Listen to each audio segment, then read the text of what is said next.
Santa Cecília TV, com muita alegria estamos de volta para mais uma edição do programa CDL TV, organizado pelo setor de comunicação da CDL Santos Praia, Câmara de Dirigentes Lojistas Santos Praia. Muito bom ter você conosco mais uma vez na audiência, no nosso programa que vai ao ar na sua edição inédita e ao vivo todas as terças-feiras, das 18 às 19 horas, com reprises aos sábados e às quintas-feiras, primeiramente às quintas, ao mesmo horário, 18 horas às 19 e também aos sábados às 11h30 da manhã. Estamos no ar mais uma vez, fazendo aqui o nosso trabalho de comunicação, dialogar com a sociedade, que é uma prerrogativa, está nos princípios da CDL Santos Praia, que congrega cerca de 1.200 lojistas na Orla de Santos e áreas contíguas. Bom, hoje teremos na primeira metade do programa o professor e especialista em marketing político, Iberê Cirna, vai estar conosco. E ao meu lado também o presidente da CDL Santos Praia, comentarista do programa, Nicolau Obeide. Iberê, boa noite, bem-vindo.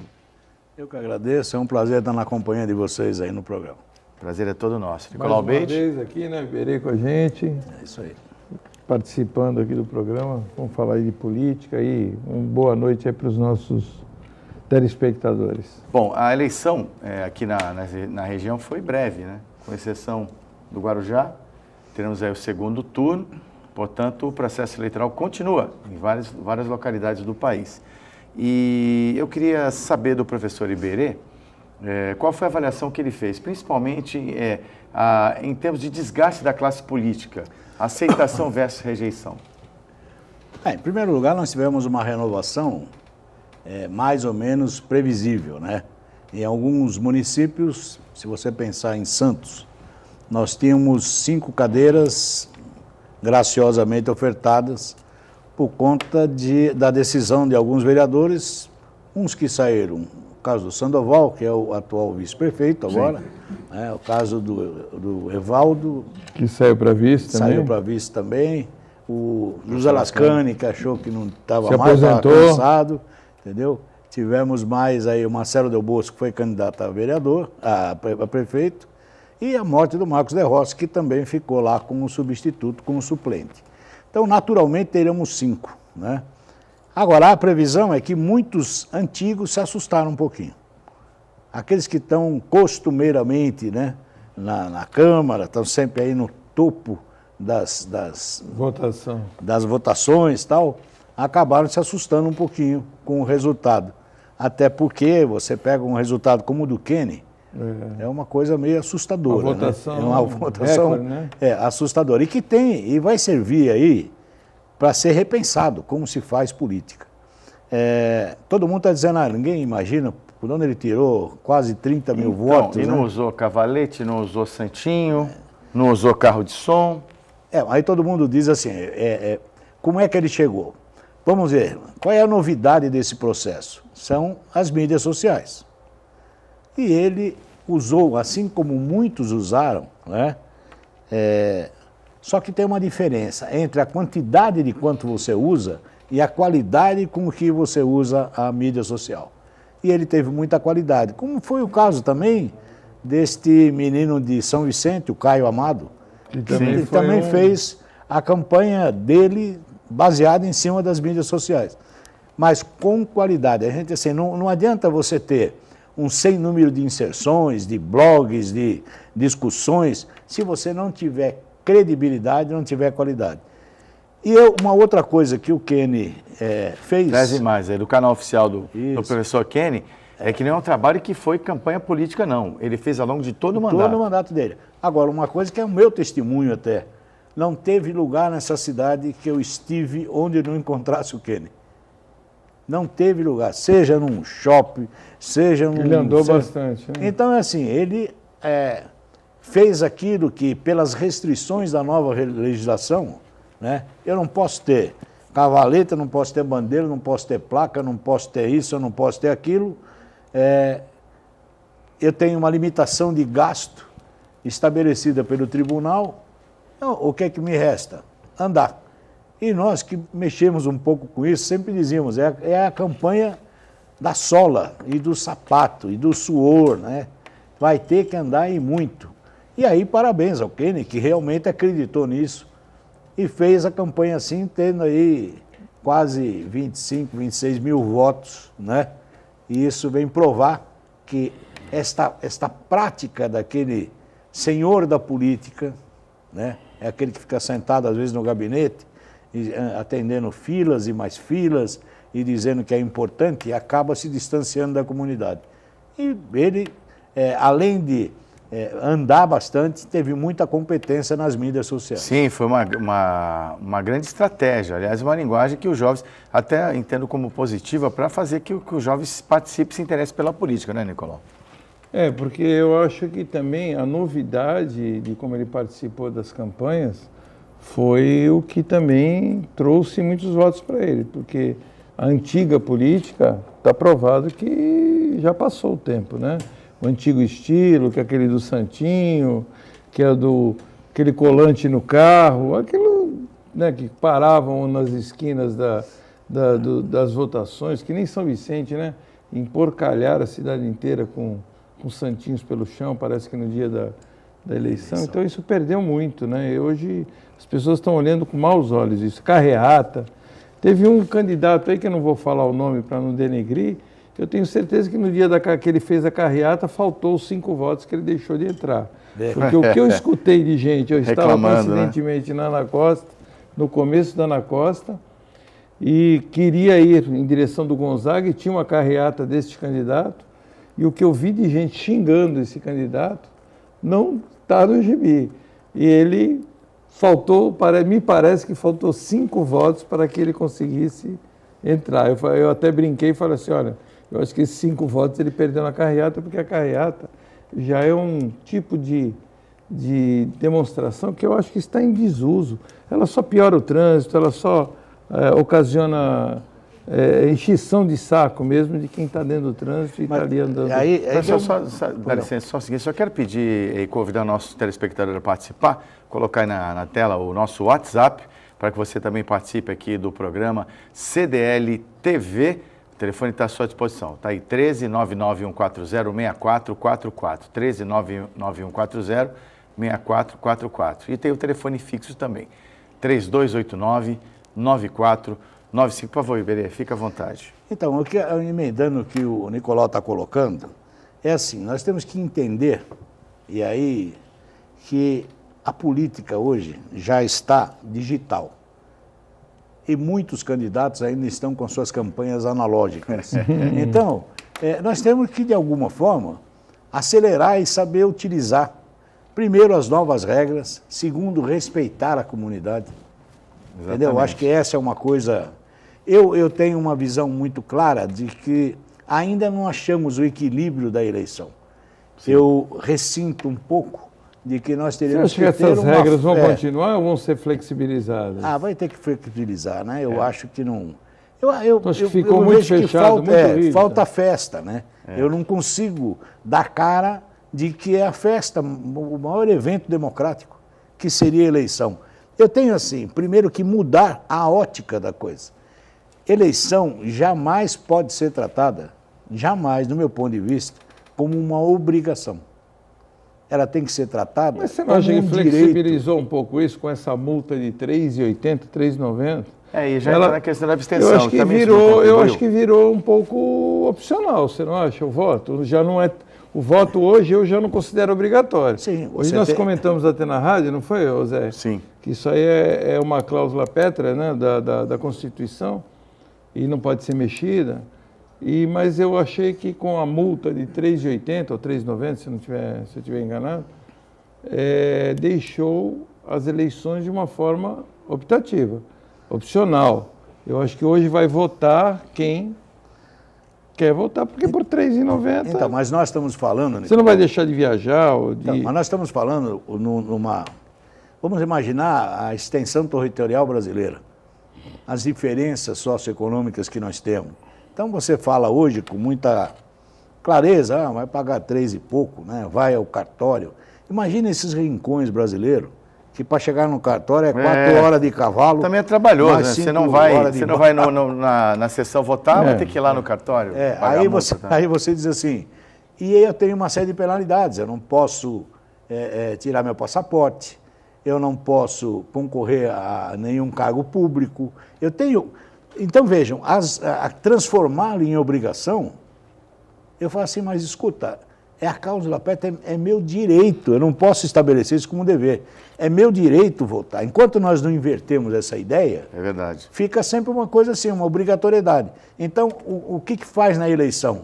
Nós saímos para nos dirigirmos à eleição cabisbaixo, quietinho, sem festa, sem camiseta, sem falar, porque se juntar 10 já vira comício. Vira comício, então, boca de urna. E aí você vai e volta para casa, se tranca e vai ligar o rádio, a televisão para acompanhar o que bicho está acontecendo. Ora, a festa em si vai ter que ainda achar, né, a legislação, eles vão ter que achar uma forma de permitir com que seja uma festa, respeitando sempre, né, os direitos do cidadão. É que, na realidade, havia um exagero econômico, né?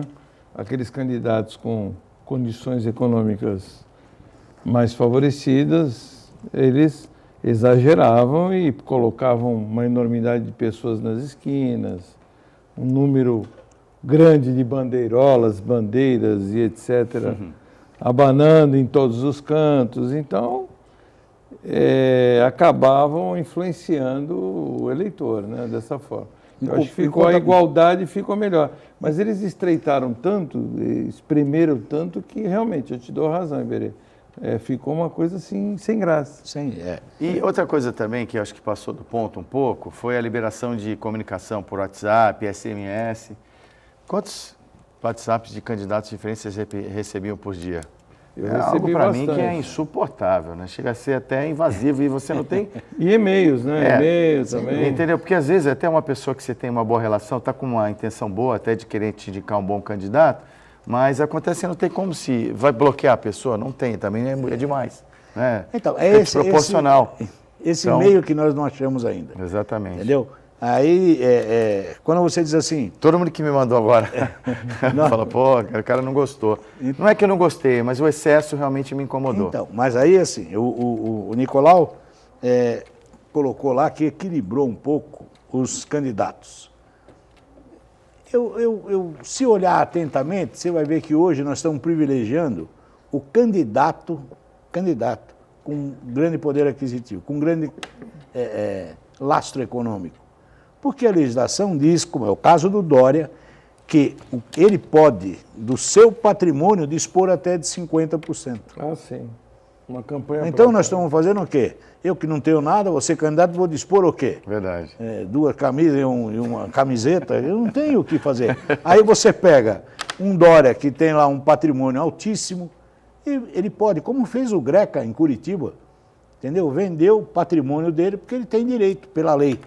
Então, é assim, o mal disso tudo é que não se para discutir uma reforma política profunda e decente. Sempre é as golfadas, vai remendando daqui, remendando de lá, agora pode, agora não pode. Esta legislação restritiva, ela foi feita em 2015, essa mini-reforma. Que foi... Aí, em 2015, o que nós tínhamos? Os black box na rua, nego quebrando, nego querendo...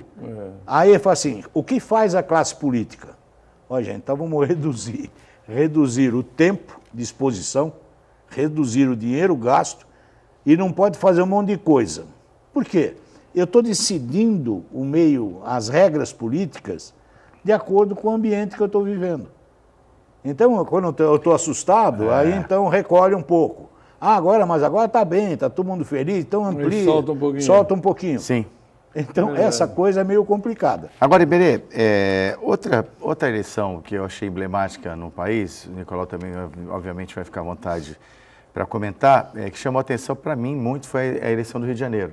Que você tem um representante das igrejas evangélicas, o Marcelo Crivella, que foi o mais votado, e o candidato do PSOL, que era aliado até então do governo da presidente Dilma Rousseff, está na base de oposição do governo Michel Temer, e aí você vê aí o debate de duas vertentes, os mais velhos que os mais jovens, que os mais jovens estão apoiando o Freixo, não é? Como uma parte também dos jovens apoiaram aqui a candidata Carina Vitral, pelas mesmas razões, entendo eu, mas você vê, para mim, claramente, um grupo político em crescimento, que é tem suporte das igrejas evangélicas que até usam os cultos como plataforma de discurso político. Vote dos nossos candidatos, que tem os princípios cristãos e tudo mais, os princípios da igreja que ele representa. Por outro lado, um candidato de esquerda mesmo, que é o Freixo.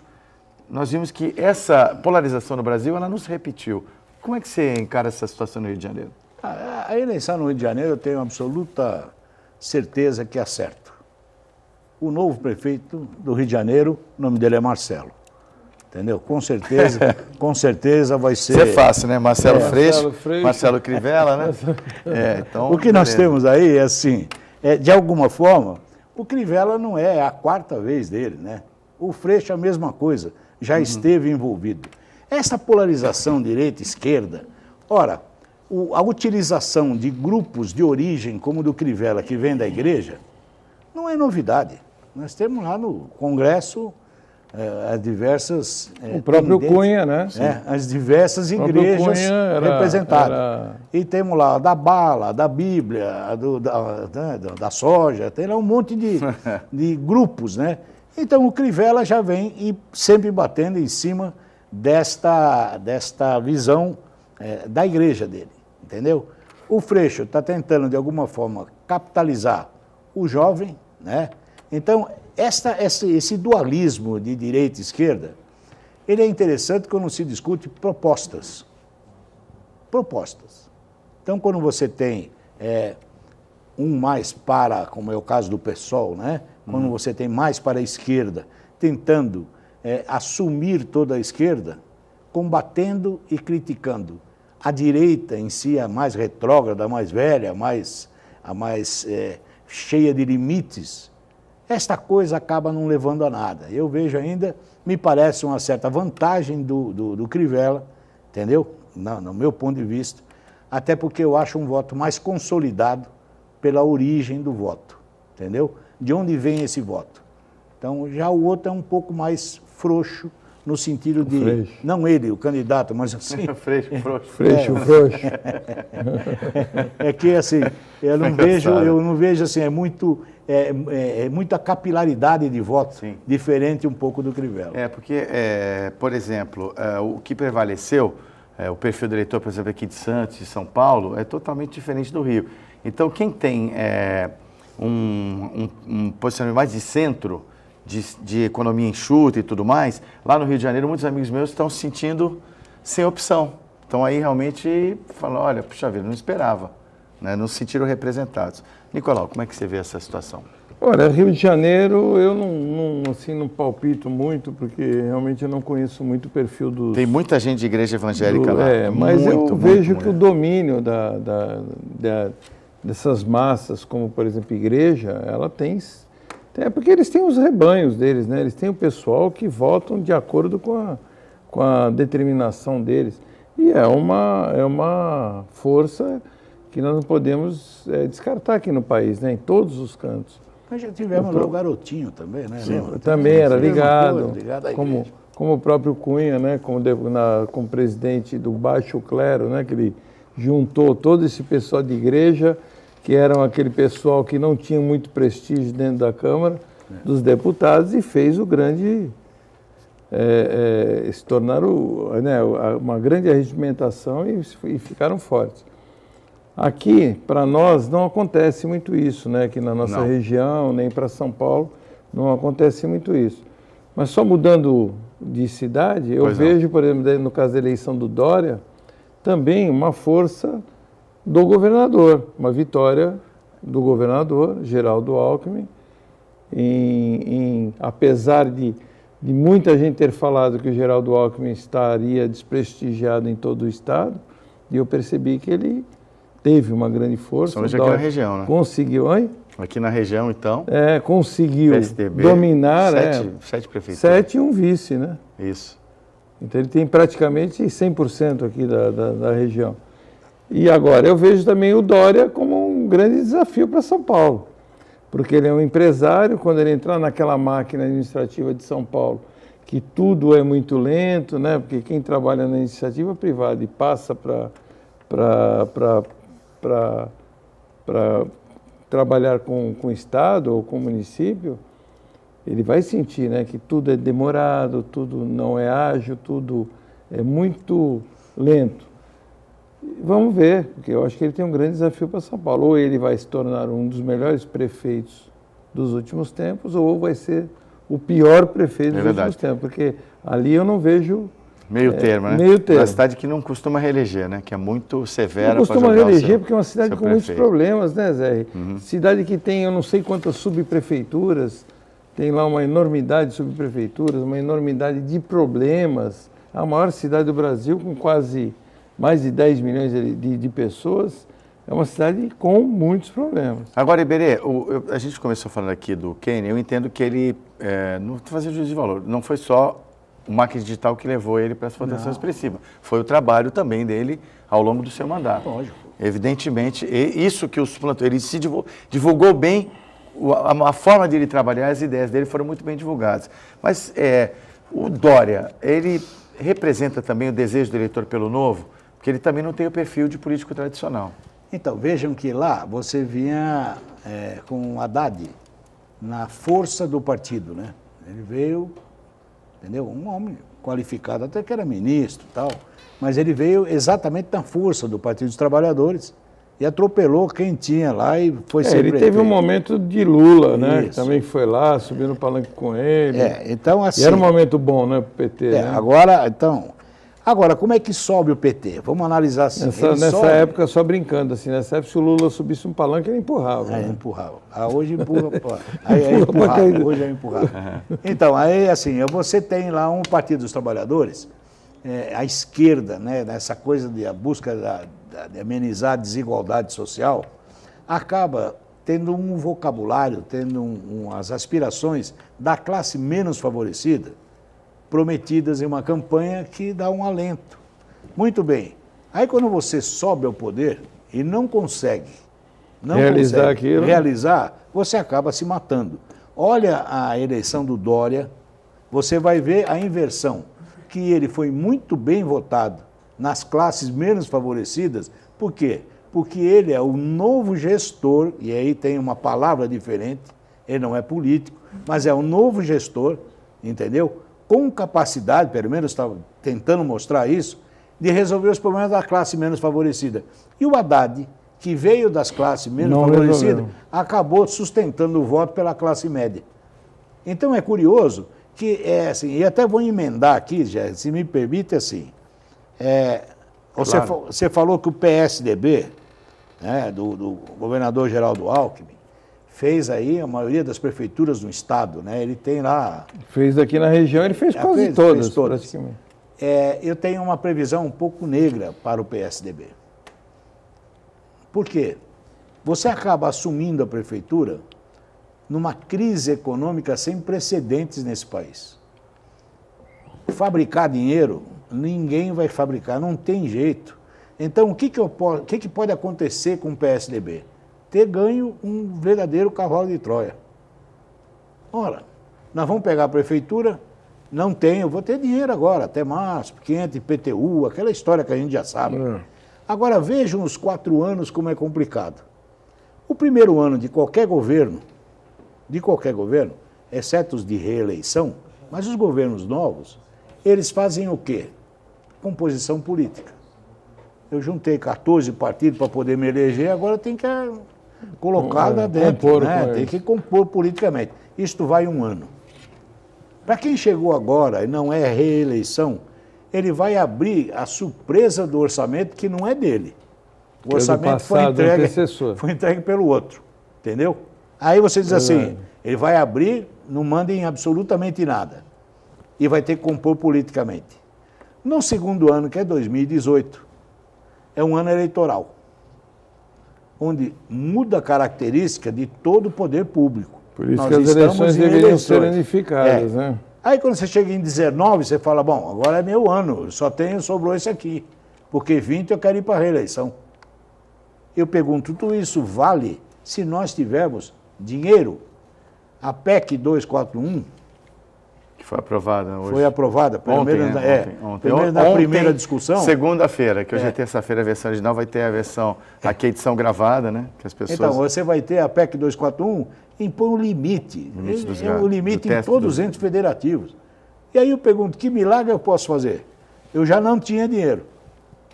Eu já tenho uma inadimplência mais ou menos natural, por quase 20 milhões de desempregados. Você aí vai ter que fazer o quê? Vai comprar uma maquininha e virar mas aí eu vou discordar de você. Eu acho que aí vai ter que fazer a lição de casa. E qual é a lição de casa que o governo vai ter que fazer? Fazer o que já fez agora. Dispensa de funcionários fantasma, dispensa de funcionários que faltam muito, dispensa de vários tipos de funcionários que possam ser dispensados, porque a máquina administrativa, principalmente federal, ela está inchada de um jeito que se mandar mais da metade embora, que está ali, falando no linguajar mais popular, se você mandar metade embora, ninguém vai perceber. Tá bom. Aí você tem lá cargos... Agora, vai ter que fazer isso. Cargos em comissão são 130 mil. Só concluindo, Iberê, porque o que o governo vinha fazendo? Precisa de mais dinheiro, aumenta imposto, quem paga é a população, que contrata mais gente. Então, vão ter que fazer, com essa PEC, vão ter que fazer o serviço contrário. Não podemos mais mexer em mais nada, aumentar a receita. O que nós vamos fazer? Vamos ter que dispensar quem está lá. Você, em orçamento, você sabe melhor do que ninguém, só tem duas alternativas. Ou diminui a despesa ou aumenta a receita. Você entendeu? Então, não tem outra alternativa. Agora, pode ser que o remédio seja amargo demais. Pode ser que isto prejudique o quê? Prejudique algumas áreas essenciais, porque a flexibilização, o contingenciamento de orçamento de um para outro, que você pode movimentar, é extremamente pequeno.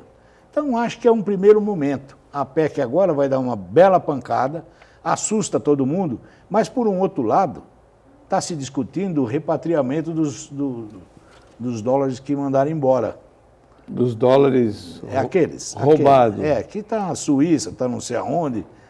Mas já está em briga, porque todo mundo quer uma parte do meu quinhão. Eu aprovo a PEC, mas quando vier o dinheiro, dá para eu estar na fila em primeiro lugar? Esta é a realidade brasileira.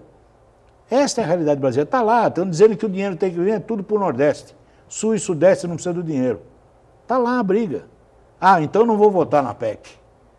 Aí você pega um ministro, o Meirelles veio para a televisão e disse claramente, ou aprova a PEC, ou vocês vão ter que pagar mais. Eu preciso de mais dinheiro. Mas isso não é justo, gente. Você entendeu? Ele vem na televisão e olha para a tua cara e fala assim, olha, tem a PEC aqui, nós não temos mais dinheiro. Então Sabe o que eu entendo? É que o Zé Rie, eu acho que ele quer ler uma participação. Eu gostaria de dar uma vez. Mas eu quero só dar um pitaco. E também já estamos em cima do horário do break. Tudo bem. Você quer colocar rapidamente? Não, só ia colocar rapidamente, porque qual é o grande problema que nós temos no Brasil? É a judicialização. Então, hoje, eles têm que pagar tudo aquilo que é instituído e tem que ser pago, e o governo não pode cortar na carne, porque qualquer um, por exemplo, até funcionários, eles vão à justiça e eles conseguem tudo de volta. Então, esse é o grande problema do Brasil também, a judicialização de tudo. Tudo vai ser a justiça reembolsa de volta, então fica muito difícil você trabalhar desse jeito. Faz favor, Zé. Vamos lá, para encerrar, Iberê, o Armando Barreto, até obrigado pela mensagem, Armando, não poderíamos deixar de contemplar a tua participação. Iberecina, boa tarde, conhecedor de campanha política, gostaria de saber do senhor. O Quênia não foi beneficiado pelo prefeito e a máquina da prefeitura, tendo em vista que, no entendimento do Armando, toda a benfeitoria do serviço de obra, luz e poda de árvores, ele, na maioria dos vídeos, ele chegava primeiro ou já vinha no caminhão de reparos. E que isso acirra os dedos com o grupo do Papa, se o Quênia for o próximo candidato a prefeito do atual prefeito e reeleito Paulo Alexandre Barbosa? Não, primeiro, eu acho que o prefeito, da forma como hoje foi colocada a eleição, o prefeito ajudou muito pouco, viu? Ele lá atrás, tudo bem, deu alguns cargos, você tem aí alguém que esteve dentro do governo, o caso da Audrey, um brilhante... Audrey Cleis. A Cleis. Será terça-feira que vem aqui no programa. Isso, que a gente conhece muito como repórter, mas é uma que tem uma formação muito grande na área educacional. Sim. E foi secretária adjunta. Quer dizer, desenvolveu um trabalho e colheu os frutos. Então, dizer que o prefeito, eu ponho a mão nesse, é muito difícil, entendeu? O Quênia é que foi muito rápido. Esta coisa da briga com o Papa, ninguém sabe nem quem vai ser. Será que o Kenny não vai querer ser deputado? Já estão lançando o coitado do menino para prefeito. Já lançaram também, nessa campanha anterior, disseram já, o professor Kenny vai ser candidato a prefeito. Deixa ele, agora deixa fazer um bom mandato de vereador. O importante é ele ser vereador. Foi votado, bem votado então, para isso. Agora eu sugiro que, depois no cafezinho pós-programa, nós perguntemos ao Kenny pessoalmente, que ele é professor aqui do Complexo, Sem dúvida. De Santa Cecília. Ele sempre está aí. Sempre muito simpático, vamos conversar com ele. Iberê, infelizmente tem que encerrar aqui o nosso bate-papo de hoje, convidar para voltar sempre aqui no nosso programa, você é um grande parceiro da CDL, um debatedor muito qualificado pela sua formação, pela sua atuação profissional ao longo dos anos. Muito obrigado. Eu que agradeço, fico feliz de poder estar na companhia de vocês e estar aí acompanhando isso aí. Eu gostaria também, já antecipadamente, de convidá-lo para participar do nosso programa de rádio, qual eu gostaria de falar aqui para os nossos telespectadores.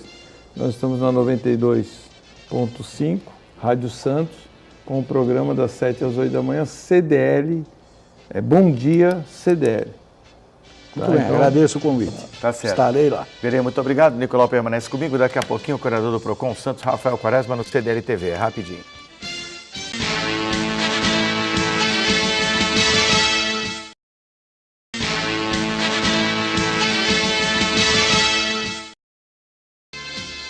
Muito bem, de volta com o programa CDL TV, da CDL Santos Praia, na Santa Cecília. Nossa edição inédita, vai ao ar toda terça-feira, ao vivo das 18 às 19 horas. Reprises às quintas-feiras, também das 18 às 19 e aos sábados às 11h30 da manhã. Permanecemos aqui com o presidente da CDL Santos Praia, comentarista do programa, Nicolau Obeide. Está aqui a bancada ao meu lado e agora vamos recepcionar o novo convidado que vai até o final do programa conosco, que é o coordenador do PROCON Santos, o advogado Rafael Quaresma, que eu cumprimento agora. Quaresma, bem-vindo, obrigado. Obrigado pelo convite, boa noite aos telespectadores, sempre um prazer participar. E o Quaresma que está sempre conosco, né? Rafael é nosso eterno participante, né? É verdade. Já é da casa aqui, o Quaresma.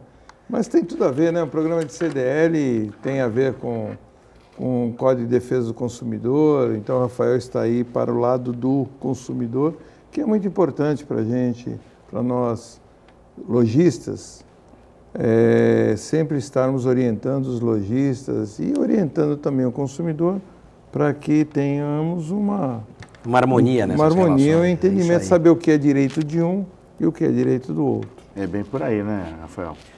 É bem por aí, a relação me parece que está bem solidificada, na verdade, os artistas, aí, os protagonistas da relação com os papéis bem definidos. Eu digo isso porque tivemos, sem nenhum caso mais grave, tivemos recentemente a Operação Dia das Crianças, foram quase 40 estabelecimentos visitados, apenas um autuado, 3 orientados, de tal modo que demonstra essa conscientização, na verdade, essa intenção em cumprir a lei. E é isso que todos querem, o bom lojista, o bom comerciante, aquele que é afiliado à CDL, e também o consumidor que se sente protegido, respaldado quando entra numa loja, quando comparece a um estabelecimento e verifica que ali ele tem todas as informações que são necessárias para a aquisição do produto, para poder fazer uma compra segura, não é? Desde preço no produto, procedência do produto, manual em língua portuguesa, forma de pagamento, ostensividade no preço, tudo isso que o consumidor busca, e é isso que nós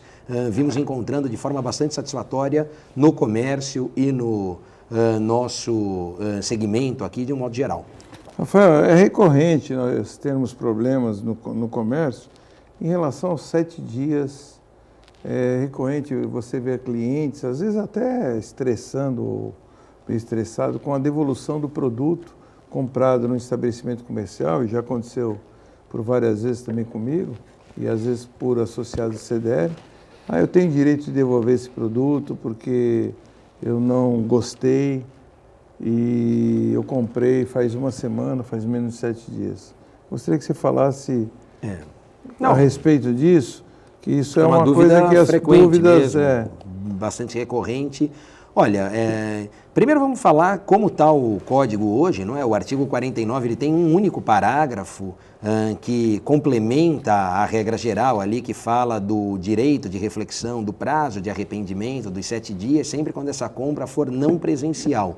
O código ainda especifica telefone, catálogo, sem se atentar para o ambiente virtual, para o comércio via internet, que em 1990 era quase que inexpressivo, né? Embora já existisse a internet, ela não tinha abrangência, penetração e o alcance que tem hoje.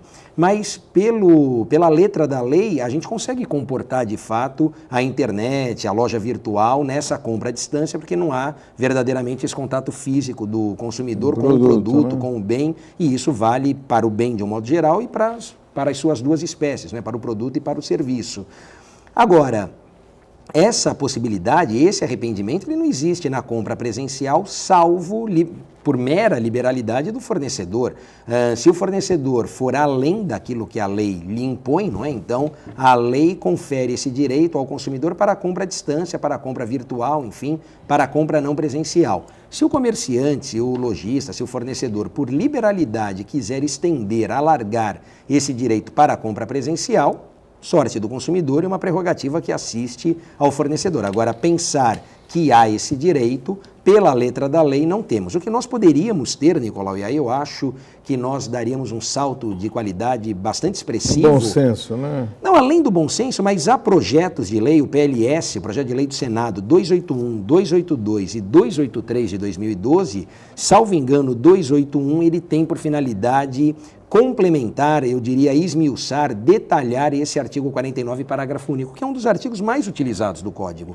O projeto, ele desmembra o artigo e de um parágrafo único ele traz 8 parágrafos. Então ele fala de uma série de hipóteses e de situações que hoje quem se encarrega de resolver é o Poder Judiciário, analisando o caso concreto. Porque como ao juiz não é dado a possibilidade de deixar de julgar porque inexiste lei, ele precisa se utilizar de outras ferramentas, ele acaba tendo que a jurisprudência acaba preenchendo essa lacuna, preenchendo esse vazio. Acaba lotando de processos judiciários também. Não, sim, mas além de lotar o judiciário, na verdade eu provoco o judiciário porque órgãos administrativos como o PROCON, ainda que queiram fazer, acabam limitados pelo que diz a lei. Então, esse desmembramento, essa complementação, esses 3 projetos de lei tratam temas interessantes para a modernização, para a atualização do Código, que é o superendividamento, a questão da compra à distância e também do cadastro positivo, né? Então a gente teria essa possibilidade. Vai haver uma atualização pela demanda atual, né? E você vai ter mais ferramentas para atuar com mais efetividade, né? Você vai ter uma especificidade maior em cada caso, para poder tomar uma postura mais correta. Mas deixando claro para o Nicolau, não há essa possibilidade, o consumidor que pleiteia ou reivindica esse direito, ele o faz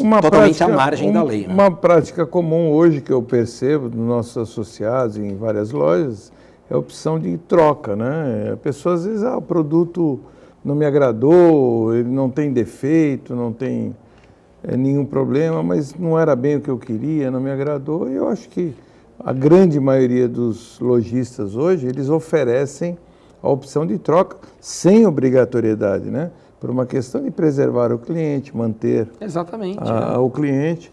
Eu acho. Agora, às vezes, a devolução simplesmente do dinheiro é uma situação que, na maioria das vezes, o lojista ele não faz por uma questão de simplesmente, eu não gostei, eu quero devolver. Então, às vezes, também não é muito coerente. Mas também acontece, em alguns casos, na preservação, olha, me enganei, aconteceu, não. Sabe o que eu lembrei agora? Você já me falou várias vezes isso, que tem uma máxima, né, que, claro, é uma metáfora, não pode ser levada ao pé da letra, que o cliente tem sempre razão, né? É verdade. O cliente tem razão, tem que ser sempre bem atendido, bem tratado e ter acesso a produto de qualidade. Mas não é bem assim, né? Nem sempre o cliente tem razão. Não. Depende do caso, né? Claro, há casos e casos, não é? Quer dizer, às vezes até pela própria natureza do produto, eu mesmo já presenciei numa loja de chocolate o comerciante negando a troca, porque, claro, aquilo torna o produto vulnerável. Como é que eu vou saber se houve ou não a manipulação do produto, não é? O manuseio ou não? Enfim, pela própria essência do produto é incoerente, digamos assim, essa possibilidade de troca. Mas, no geral, há mesmo essa conduta arraigada no mercado de consumo, porque tem um outro ponto ali, logo nos artigos iniciais do Código, Nicolau, que fala dos usos e costumes. Né? Então, é fonte supletiva também do direito do consumidor, os usos e costumes. Então, aquela prática que reflete uma forma de agir, uma conduta do mercado de consumo, reflete a forma de agir de consumidor e fornecedor, ela serve de fonte para o direito do consumidor. Então, o Código prestigia isso. Se há essa tendência no mercado, ela é muito bem-vinda. Então, é importante que eu tenha claro quais são os pontos, né, para exercer esse direito. No mais, não há problema nenhum e há, de certa forma, até uma harmonia nesse aspecto entre consumidor e fornecedor, cotejando esses interesses. Bom, sabe que os grandes princípios aqui do nosso programa é a prestação de serviço, tanto aqui no programa de TV como no nosso programa de rádio. Então, o Quaresma sempre muito disponível, muito solícito. Você que está aí nos acompanhando pode mandar dúvidas sobre direito do consumidor, ele vai responder prontamente aqui. Vou te indicar os canais de comunicação, WhatsApp 991406444, está aí na sua tela, e também o telefone fixo 3289-9495, participe do programa CDL. O Rafael também está todas as terças-feiras. Exatamente. Na Rádio Santos, no Bom Dia CDL. Eu começo a terça-feira com o Nicolau e quase termino a terça-feira com o Nicolau. E com o Zé também, não é verdade? Verdade. Nossa terça-feira no rádio e na TV. Muito, muito legal. Sempre uma satisfação. Legal. O prazer é todo nosso. Quaresma, agora nós tivemos algo que ainda tem desdobramentos, que foi a greve dos bancos, que se prolongou por um período importante, não é? E aí suscitaram várias dúvidas e também várias infrações aos direitos do consumidor, vários problemas, não é? Queria que você fizesse um panorama do que chegou até você, as principais dificuldades que tem respaldo pelo Código de Defesa do Consumidor. Olha, Zé, o que chegou até o PROCON, falando pelo PROCON de Santos, obviamente, certamente foi um número diminuto de reclamações, porque nós sabemos que muitas das vezes os consumidores, ainda que nós tenhamos uma série de canais de contato com o órgão, né, canais aí de atendimento, internet, site, aplicativo, enfim, atendimento presencial, esse número é diminuto. E os que chegaram, eu posso atestar e afirmar, até porque acompanhei isso de perto, os que chegaram foram prontamente resolvidos, na maioria das vezes pelo canal direto, o que a gente chama de PROCON-fone, que os bancos mantêm com os órgãos de defesa do consumidor, com os PROCONs de um modo geral. Então a gente acionava os bancos e eles faziam esse atendimento pontual específico para aquele caso que nos era reportado. Agora, como você bem disse, a greve nesse ano, ela se prolongou, não é? Bateu aí 30 dias, da Caixa Econômica voltou só na segunda-feira, então 31 dias, sem contar sábado e domingo, de tal modo que há mesmo, sobretudo nos serviços que são prestados exclusivamente pela Caixa Econômica Federal, um passivo muito grande e, portanto, colocar a casa em dia ainda vai refletir, portanto, gerar mais alguns prejuízos aos consumidores. O que a gente reforça e qual é a fala do Sistema de Defesa do Consumidor? Eu não tenho aqui autorização para falar pelo Sistema Nacional de Defesa do Consumidor, mas representando um órgão municipal que faz parte desse sistema, o que a gente sustenta e pede encarecidamente aos consumidores é para que eles utilizem esses canais de atendimento, para que eles nos reportem essas situações, eventuais prejuízos que ainda podem estar ocorrendo, ainda estão acontecendo, para que mesmo com o fim da greve nós possamos adotar as medidas administrativas que se fizerem necessárias e, portanto, cabíveis a esse caso. Por que eu digo isso, Zé, para contextualizar Nicolau e deixar o ouvinte aqui da CDL TV sempre muito bem informado? O telespectador, né? Hoje foi o ouvinte, perdão, é verdade, o telespectador. Também Você falou da rádio, é verdade, o telespectador. Mas o telespectador também é um ouvinte. É isso aí. Então eu errei só metade aqui. Mas ela pega no meu pé. É verdade, mas por que eu digo isso? Não ia perder a oportunidade. Não, tá certo. Mas e qual é a ideia aqui? Por que a gente fala isso, Zé e Nicolau, e aí sim o telespectador, então, não só ouvinte, não é? Mas por que a gente fala isso? Porque na esfera administrativa é importante que haja o que a gente chama lá de uma massa crítica, não é? De uma quantidade mínima necessária para trabalhar a reclamação. Por incrível que pareça, isso pode soar estranho até para o telespectador, mas por incrível que pareça, aquele caso isolado, ainda que recepcionado pelo órgão de defesa do consumidor, na esfera administrativa, ele será trabalhado individualmente. mas limitará a atuação na esfera sancionatória. Né? Então, para a lavratura de multa, porque o telespectador pode perguntar, mas o PROCON não sabe que tem a greve, esse fato não é público e notório? Sim, o fato é público e notório, nós temos conhecimento, mas trabalhar individualmente uma questão na medida em que o Código tutela direitos difusos, direitos coletivos, ações para todos, isso administrativamente cai, perece, não se sustenta. Então é importante formarmos essa massa crítica, por mais trabalhoso que isso possa parecer, a fim de que resolvamos o problema imediatamente, mas evitemos um problema futuro no ano seguinte. Bom, Rafael, porque... Eu estou lá, Zé, desde 2013, né? Quer dizer, a gente viveu isso 2013, 2014, 2015 de forma mais intensa 2016. Porque na prática é o seguinte, você tem, por exemplo, você tem lá os caixas de autoatendimento para você pagar uma conta, aí tem pessoas que não têm facilidade. Exato. E aí tem que arcar com uma multa, e aí como é que faz? Olha, a leitura que nós fazemos desse caso, e aí desses casos, né, e aí, portanto, foram os que trabalhamos administrativamente, é de que, em última análise, a responsabilidade vai ser mesmo do prestador de serviço, do fornecedor, do banco, que é quem intermedia, quem faz essa intermediação entre consumidor e fornecedor.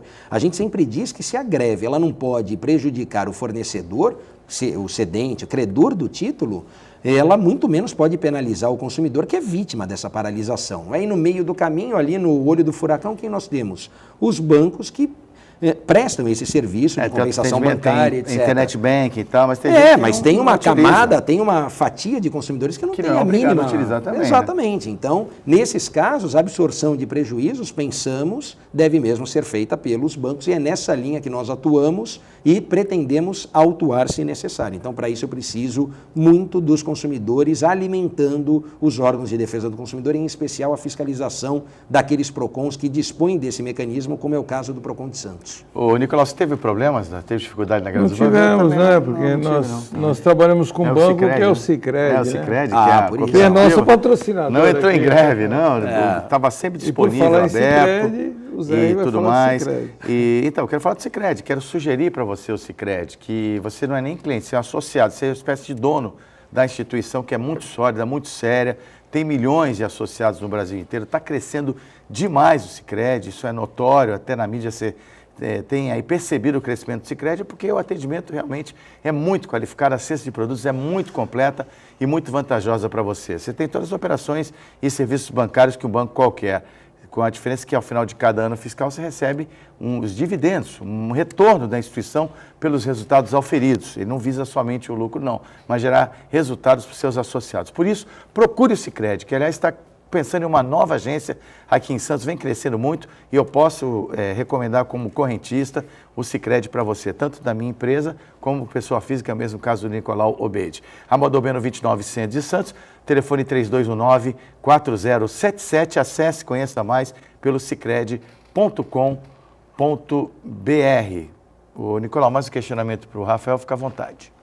Não, então, eu vou entrar num assunto até que eu fui contrário com o Rafael, até um assunto tanto quanto polêmico, que é em relação ao que o PROCON tinha decidido publicar uma lista de empresas, né, que era aquele ranking de empresas reclamadas, que tivesse maior volume de reclamação.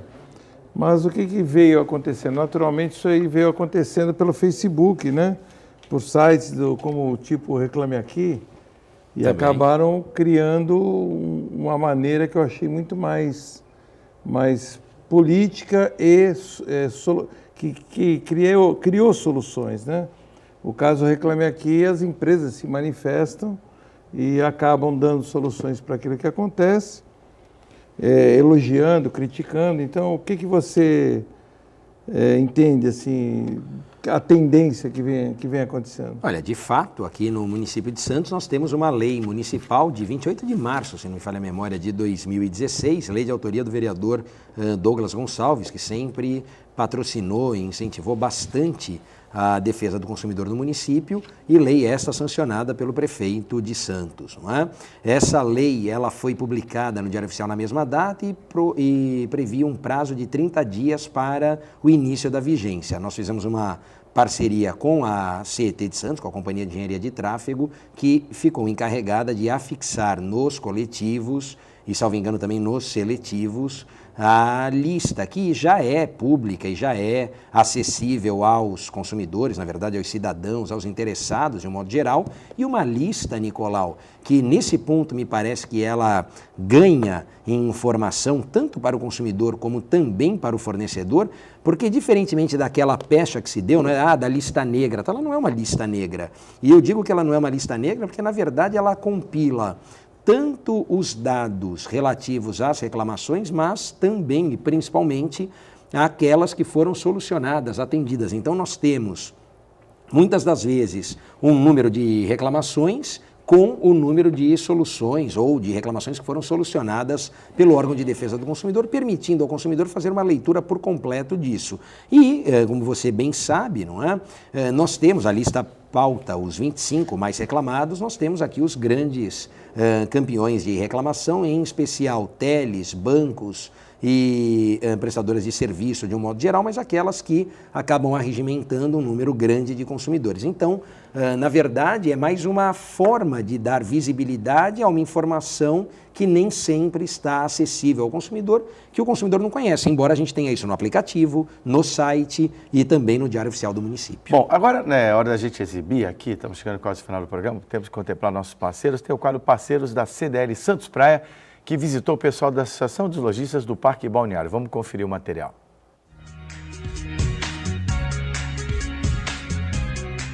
A Associação de Lojistas, ela é uma ponte entre o lojista e a administração do shopping para falar de problemas, soluções, coisas para agregar para o shopping. É uma ponte direta entre o lojista e a administração do shopping.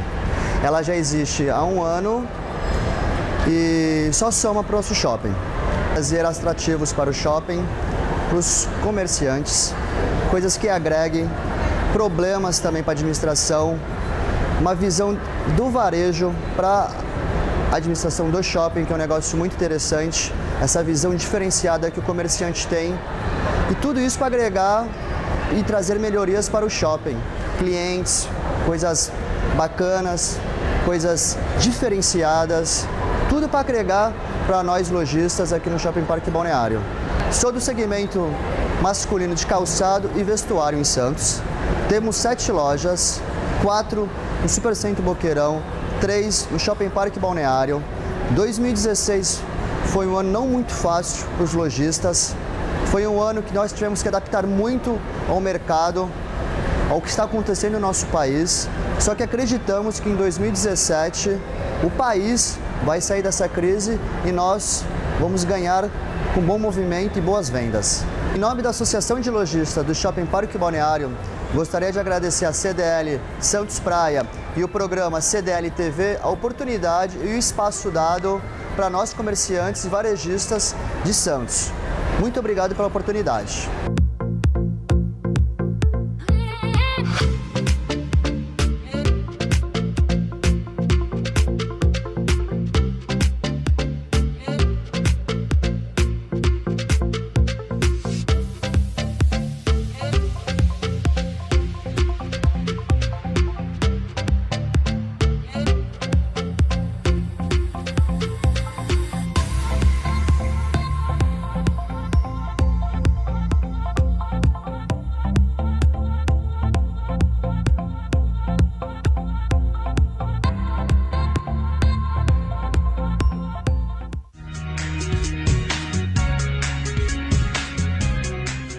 Parceiros do CDL Santos Praia, um grande abraço à Associação dos Lojistas do Parque Balneário. Com certeza nossa equipe vai chegar aí no seu estabelecimento, fazendo esse trabalho, prestigiando quem nos prestigia, porque esse programa aqui é da classe dos lojistas, dos associados da CDL Santos Praia. Estamos aqui tentando representá-los da melhor forma possível, né, Nicolau? Verdade.